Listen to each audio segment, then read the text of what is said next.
बजरंग दलचे कार्यकर्ते त्या ठिकाणी आले आणि त्यांना अडवलं। क्रांतिकारी जय भीम। या ठिकाणी आमच्या सोबत आमचे भाऊबा आहेत, त्यांच्याकडे 3 गाया आहेत। ते गायांचं पालन पोषण करण्यासाठी ते अनेक मैदानांमध्ये जात असतात।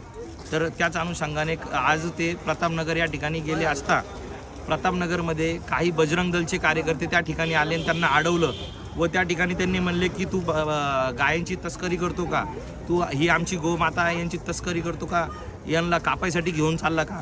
परंतु अनेक वर्षापासून ते दूध व्यवसायाचा व्यवसाय करतात आणि सर्वांना दूध पुरवतात, त्यांची सेवा करतात, त्यांचं पालनपोषण करतात। परंतु जाणून बुजून बजरंग दल असेल, RSS असेल, ABVP असेल, विश्व हिंदू परिषद असेल, या ठिकाणची भारतीय जनता पार्टी असेल, मुस्लिमांना, दलितांना, बहुजनांना टार्गेट करण्याचं काम करते आणि त्याच उद्देशातून या ठिकाणी आज यांना त्यांनी टार्गेट केलं आहे, धमकावलं आहे। याच्यानंतर जर या गोमातासोबत तू दिसला तर तुला आणि तुझ्या परिवाराला आम्ही गायब करून टाकू अशी या ठिकाणी धमकी दिली आहे।